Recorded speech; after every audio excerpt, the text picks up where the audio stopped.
Assalamualaikum warahmatullahi wabarakatuh. Kembali lagi dengan saya Syifa Nabila, dan di video kali ini saya akan sedikit menjelaskan dan sharing tentang karakteristik konselor efektif. Apa aja sih yang termaksud karakteristik konselor efektif? Yuk simak bareng-bareng. Yang pertama ada relationship building. Relationship building adalah karakteristik yang pertama dan yang utama, karena ini adalah langkah awal dalam proses konseling.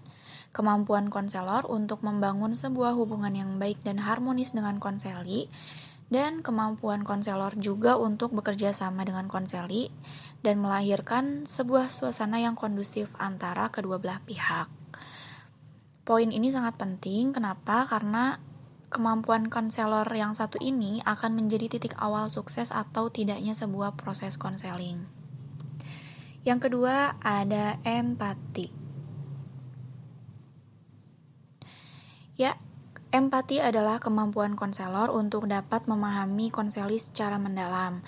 Tidak hanya simpati, tetapi empati adalah posisi di mana konselor dapat memahami konseli dan bisa merasakan bagaimana sih jika kita sebagai konselor itu berada di posisi yang dihadapkan oleh situasi konseli tersebut. Nah, karena dari empati itulah konselor akan bisa merasakan keadaan emosional konseli. Dan dari empati inilah akan memunculkan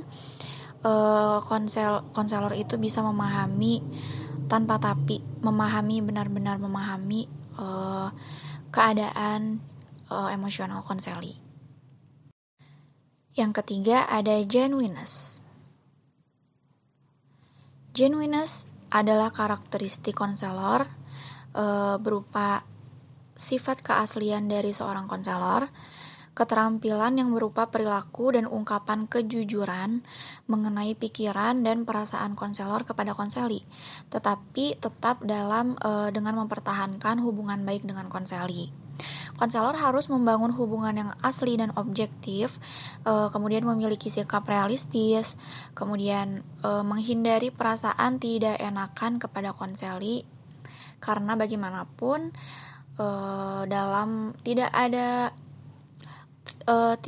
perasaan tidak enakan untuk menjalankan sebuah proses konseling. Karakter ini sangat diperlukan dalam diri konselor. Kenapa? Karena karakteristik keaslian ini bisa membantu konseli untuk mengenal dirinya yang sebenarnya. Kemudian yang keempat ada acceptance. Acceptance adalah karakteristik yang bisa dijadikan indikator keberhasilan dalam sebuah hubungan antara konselor dengan konseli, di mana konselor harus menanamkan unconditional positive regard, yaitu di mana konseli diakui dan dipercaya memiliki kemampuan yang dapat ia kembangkan, gitu, sehingga konselor dapat melihat konseli dan menghargainya sebagai dirinya sendiri seutuhnya. Dan konseli pun akan merasakan hal yang serupa, di mana ia akan merasa dihargai sebagai dirinya sendiri. Poin ini sangat penting untuk membantu konseli memunculkan self love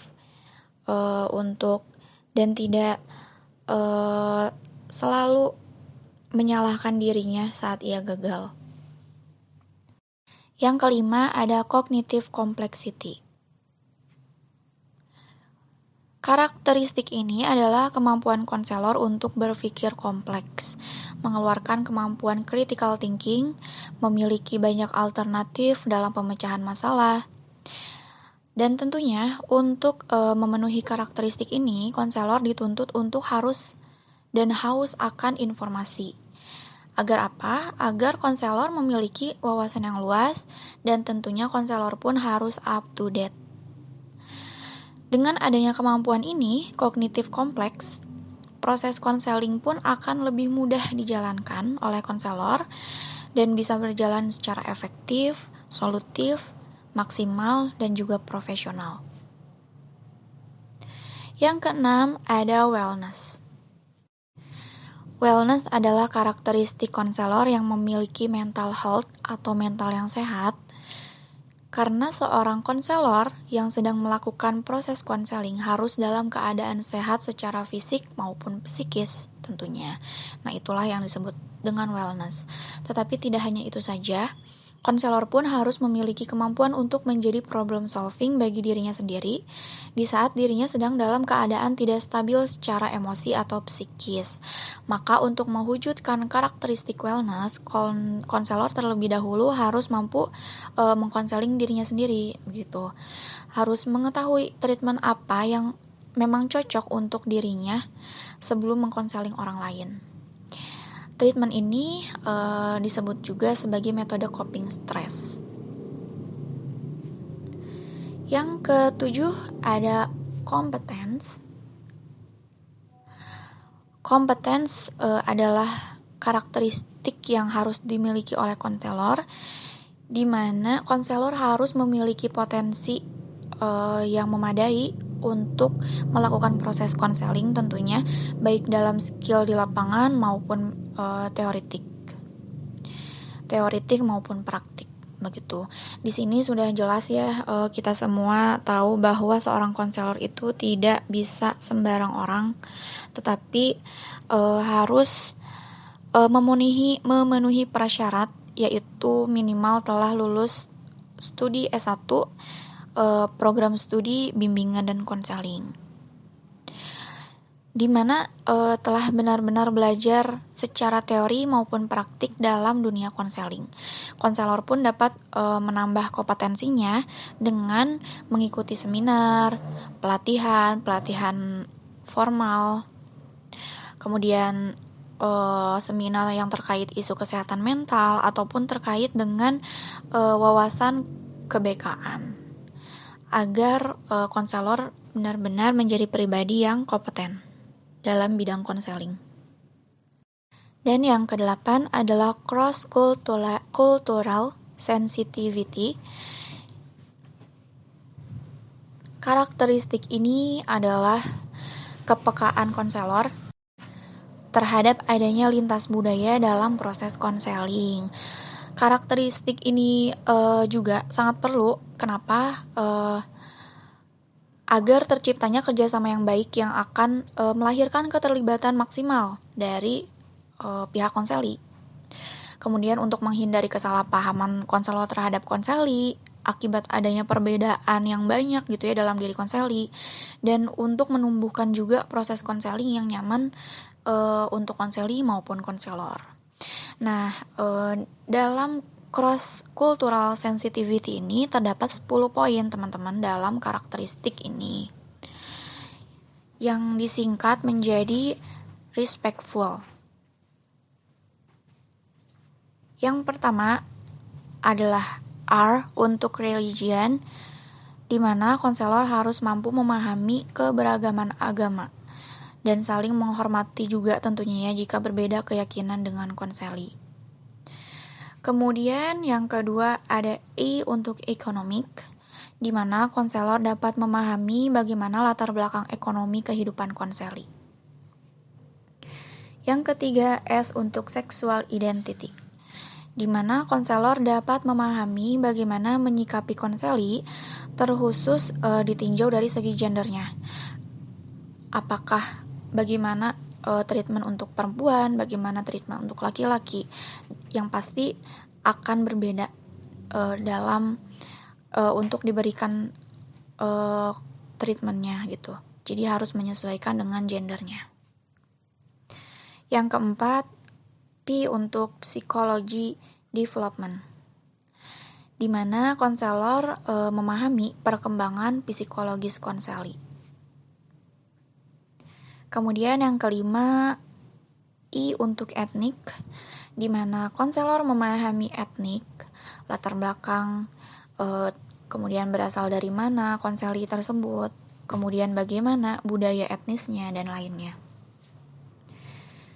Yang keenam ada C untuk chronological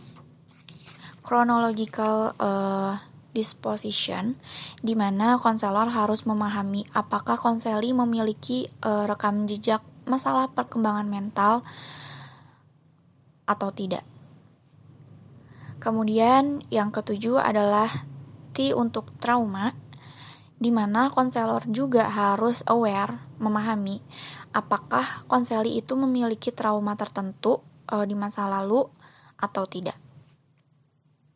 Yang kedelapan ada F untuk family background.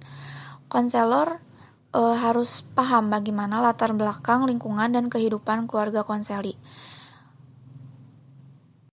Poin ini sangat penting agar konselor dapat lebih mendalam untuk memahami sebab akibat terbentuknya kepribadian dan sifat pada diri konseli.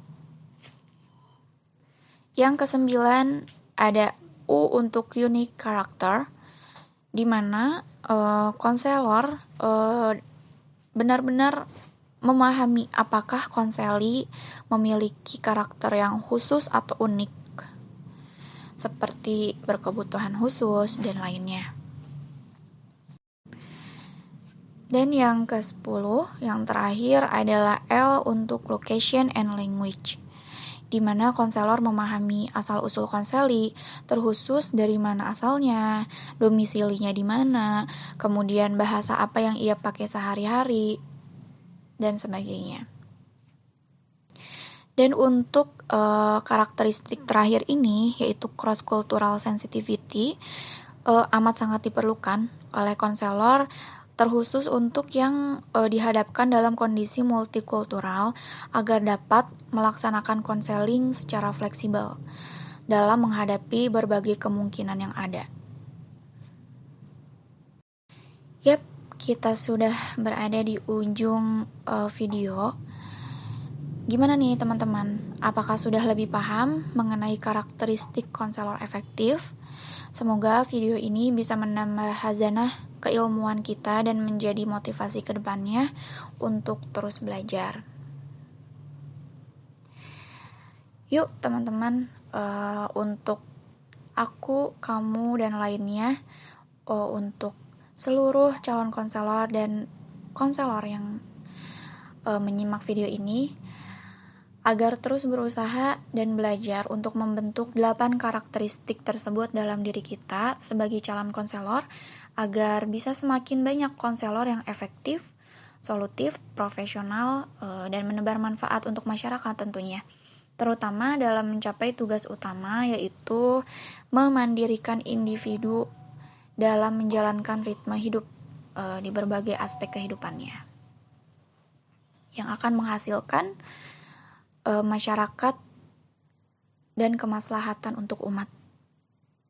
Saya Syifa Nabila, izin pamit. Sampai bertemu di video selanjutnya. Thanks for watching and wassalamualaikum warahmatullahi wabarakatuh.